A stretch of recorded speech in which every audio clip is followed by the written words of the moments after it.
So now that we've got the salt tracker installed, let's quickly go over the calibration process. For the calibration, of course, we're going to need about half a yard of salt, the same kind that you're going to be using for the winter, because with the consistency of salt, the weight can change. So try and use the same salt as you're going to be using in the unit. We've taken the spinner off just to prep the unit, just makes the whole process a lot easier.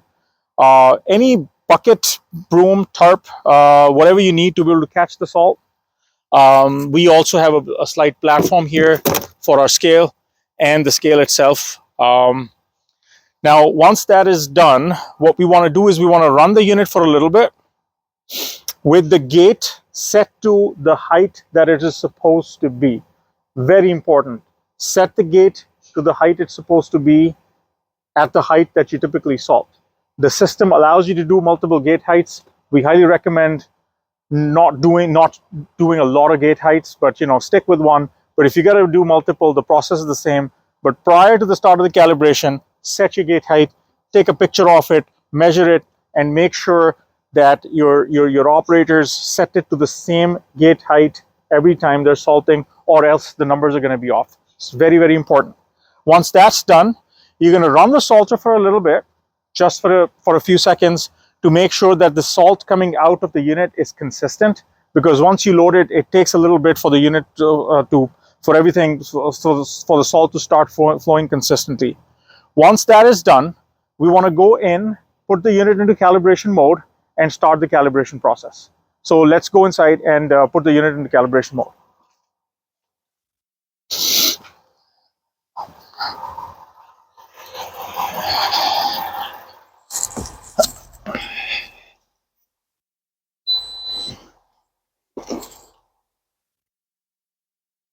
Rolling?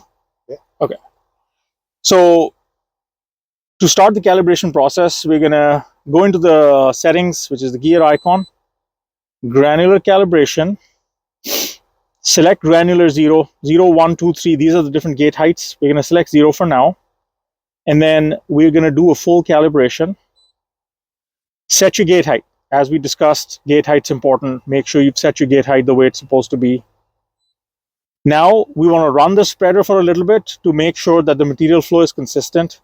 The system will not go to the next step unless we do this step. So we're going to run the spreader for a few seconds just to be able to get to the new step, even though we've primed everything before. So we're just going to run the salter on.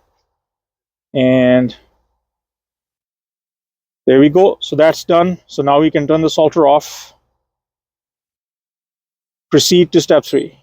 Now at this point, we want to run the spreader until we've got about between 50 to 100 pounds, maybe a little bit less, maybe a little bit more, depending on the kind of unit you have. We want to wait, and then we want to key that information in. Once we key that information in, the system will know X rotations is Y pounds. So 10 rotations is 50 pounds, which means 1 rotation is 5 pounds, and so on and so forth. So for us to do that, we're going to set everything up so that we're able to catch the salt that we drop. We're going to turn the unit on, and we're going to start doing some do a drop test essentially.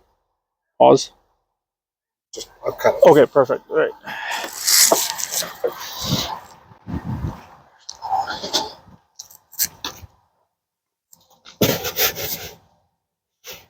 So the unit's set into calibration mode. We've already primed everything. The gate height is set. Now what we're going to do is we're going to go inside, run the unit for a little bit, and weigh the salt, and then key it back into the system. So I'm just going to go inside, run the salter for a little bit, and the idea here is to be able to do between 5 and 10 full rotations of this conveyor shaft here, which would be for a salter like this about 30 pounds. So I'm going to go ahead and run the salter. Let me know, Jordan, when you see there's enough salt in here. You've got to climb that. And if you sit there and do your work, you should pass and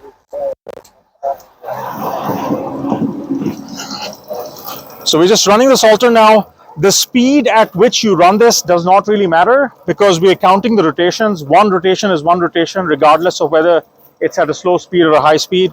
So we're just going to go roughly about, I'd say, between 40 and 50 pounds. We're almost there.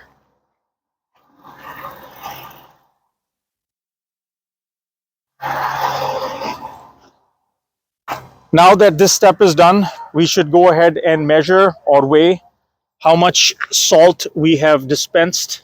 So for that, I'm just gonna zero out my scale.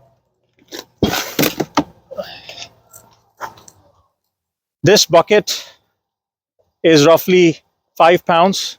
So we're gonna subtract that out of the weight of what we see here. So about 48 minus 5, so about 43 and a half pounds. That's what we've dispensed. So we'll go back and key that in.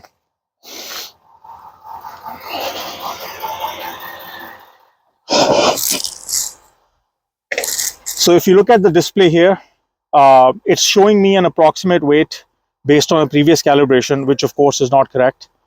So it's telling me that the sensor was a total of 56 pulses. Every rotation is 24 pulses, so 56 pulses. And according to the previous calibration, it was 123 pounds. So what we're going to do is we're going to key in 43 pounds and hit the save button. So our new calibration is 0.77 pounds per tick, and previously it was 2.2. So that's a new calibration. Next step is to verify if this calibration is correct or close enough. For that, I'm going to X out, gear icon again, settings, granular calibration, full calibration again, gate height set, step 2. Again, I'm going to run the unit for a little bit.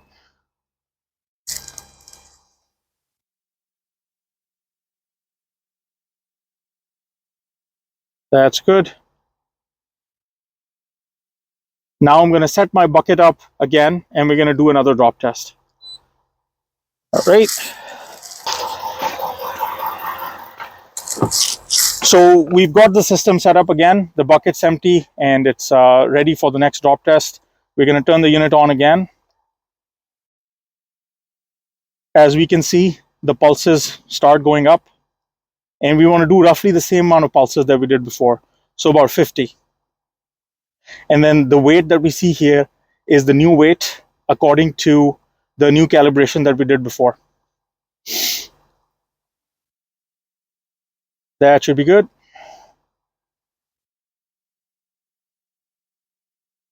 So we've got 52 pulses in the sensor, and according to the calibration, it should be about 40 pounds. So let's go ahead and weigh what we've got.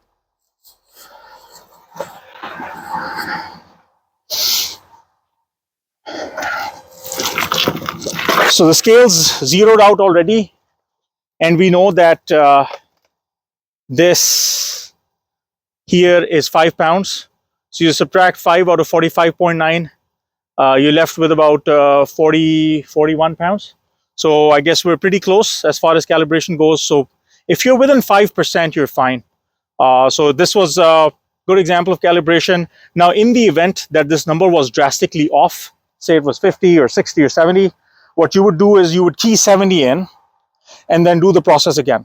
So maybe do the process 2 or 3 times. Eventually, you'll get to within 5 or 10%. This is actually close to 2%, but 5 or 10% is fine. Typically, reasons why your calibration would be off primarily is if you've not primed the system well. So if you've got chunks of salt that are kind of blocking the conveyor, so that could be one reason. And then very rarely, if the sensor is picking up electric noise from like a solenoid or something else from nearby electric circuits, your numbers might be off. In which case, of course, give us a call and we'll be able to help you through that process. There are a few things that we can do to be able to kind of alleviate some of that. But this is overall calibration. Need a scale, need something to weigh the salt and cache the salt. Spin her off, put some salt in, set your gate height, 5 minutes, and you should be good to go.